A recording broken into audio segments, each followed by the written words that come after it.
Welcome to our exploration of the Korean War and Canada's significant contributions to this conflict. I'm Mr. Zwichewski, and today we'll dive into the events that led to the Korean War, the key battles, and the crucial role Canada played. Today, we know North Korea to be a hermit kingdom ruled by a military dictator that isolates their nation from the world. Conversely, South Korea is an international paragon for soft culture, with K-pop being listened to by millions of people around the world, and with companies like Samsung and Hyundai being household names in technological reliability. Heck, I'm a big Blackpink fan myself. Despite these contrasting images of two similar but very different nations today, they were once a united nation that had no separating border. But as we are about to learn, things changed drastically. Let's dive in. Before World War II, Korea had been occupied by the Chinese and the Japanese. After the war, the Korean peninsula was divided into two separate nations along the 30th parallel, North Korea and South Korea. The North aligned with Russia and adopted a pro-communist stance, while the South aligned with the United States, embracing democracy. Both sides aspired to reunify the country under their respective ideologies.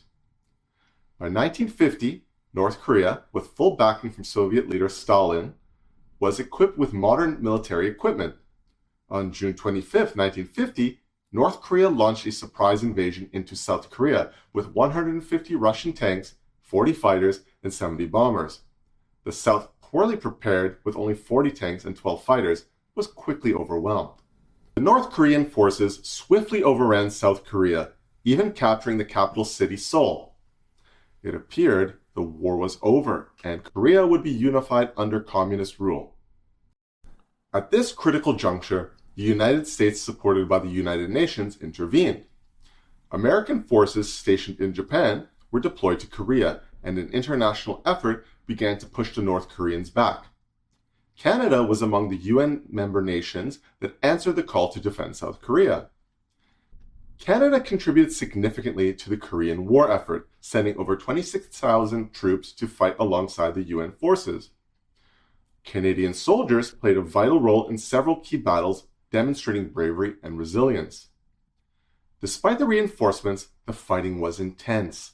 The American bombing of North Korean supply lines greatly weakened the North's ability to sustain their offensive, turning the tide of the war.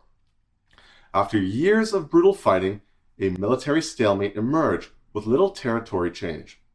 Peace negotiations dragged on for 2 years until both sides agreed to re-establish the 30th parallel as the boundary.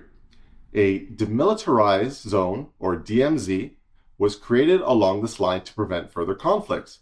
You can actually visit the DMZ today from the South Korean side and use an observation deck to peer across the border.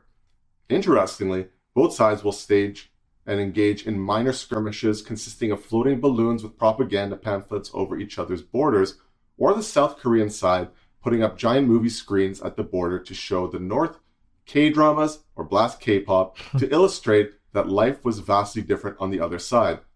The Korean War was significant conflict with lasting impacts.